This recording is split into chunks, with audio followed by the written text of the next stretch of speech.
L'autisme, c'est un peu comme préparer un voyage et s'en aller avec ta blonde, ton chum, en République dominicaine. Et t'as le magazine des plages de sable blanc, l'hôtel 5 étoiles, et tu t'en vas là, t'économises, tu planifies, tu prends l'avion, et quand tu débarques de l'avion, t'es en Islande. Personne t'a averti que tu t'en allais en Islande, tu parles pas la langue, t'as aucune idée d'où t'es, et c'est là ta destination. C'est ça l'autisme.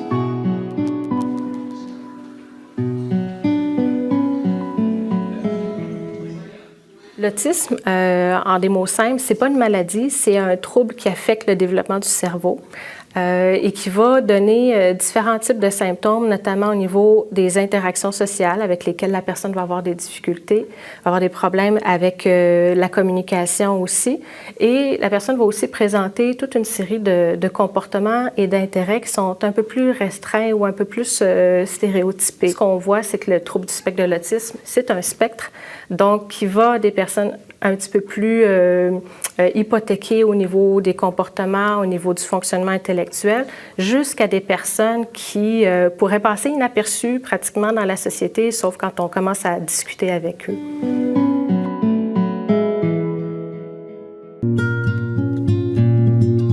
Le diagnostic est rentré à 12 ans, puis là, ben, comme tous les parents, là, c'est le choc. Puis après le choc, ben, t'atterris, puis après, ben, tu te dis, OK, à partir de là, qu'est-ce que je fais? Puis, ben, tu te mets à fouiller sur le web, tu te mets à regarder, OK, dans ma région, y a-t-il des services à qui je peux demander de l'aide? Puis, ben, je suis tombée sur la Société de l'autisme. On a commencé à se questionner parce qu'il a arrêté de dire papa, il a arrêté de dire maman, il a arrêté d'avoir une interaction avec sa sœur. Fait que là, à ce moment-là, on a questionné avec le pédiatre. Au début, on nous a dit non, ça va revenir, même s'il a arrêté. Puis finalement, on a réussi à avoir, au bout de 2 ans, un diagnostic de trouble envahissant du développement avec déficience intellectuelle associée. Quand on a eu le diagnostic, le toit s'est effondré.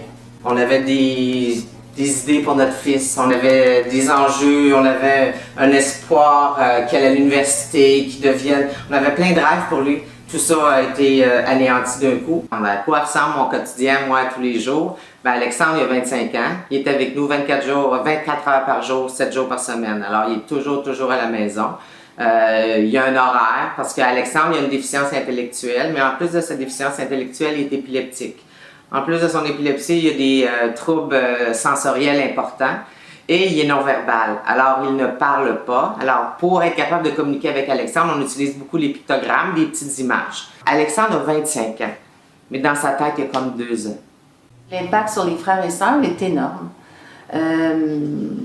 Énorme pour mon fils adolescent, pour qui son grand frère est handicapé. Son grand frère, il porte un casque protecteur en tout temps. C'est très...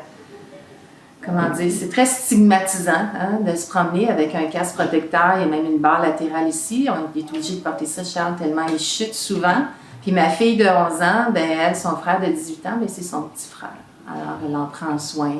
C'est même arrivé qu'on vivait une crise à la maison. J'étais seule avec Charles. On est fatigué. J'éclate en pleurs. Je suis assise dans mon coin. Je suis plus capable. C'est ma fille qui prend la relève. Elle a 9-10 ans. Elle amène son frère, elle me dit hey Charles, il faut partir, viens t'habiller, maman est fatiguée. Puis c'est elle qui le fait.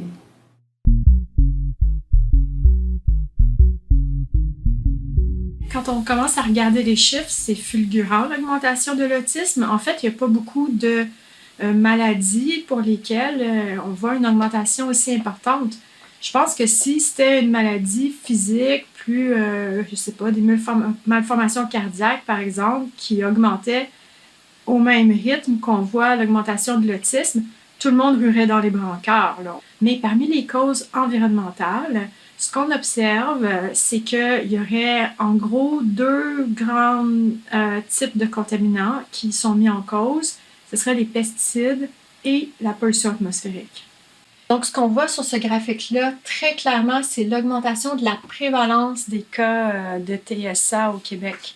C'est vraiment notable de voir que vers les années 2000, ça fait pas si longtemps que ça, on avait 12 cas pour 10 000 enfants.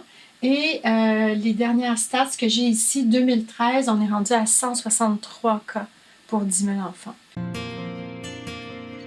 Alors, parmi les services que la Société de l'autisme des Laurentides offre, on a le samedi à l'Académie La Fontaine. On a 30 samedis par année où est-ce que les enfants sont pris en charge toute la journée. Alors, par quinzaine, c'est 65 enfants autistes qui viennent prendre des activités de 9h30 au matin à 16h30. On a l'été, on a des camps de jour. On a quand même 5 camps de jour qui sont situés dans la MRC Saint-Jérôme et Thérèse de Blainville jusqu'à Sainte-Agathe. Et là-dessus, on a 125 jeunes qui fréquentent nos camps de jour quotidiennement. Et de là, on a 2 maisons de répit qui accueillent les enfants pour des répits de fin de semaine, où on a 10 enfants par fin de semaine dans nos maisons. On n'aura pas le choix d'accepter l'autisme. Il est là pour rester. Il ne se guérit pas. Mais il va falloir apprendre à vivre avec l'autisme. On a un enfant sur 68 aujourd'hui qui a un diagnostic. Donc, les parents qui ont des enfants autistes, comme les autres membres de la société, on va devoir faire preuve de beaucoup de tolérance et mieux comprendre ce phénomène-là.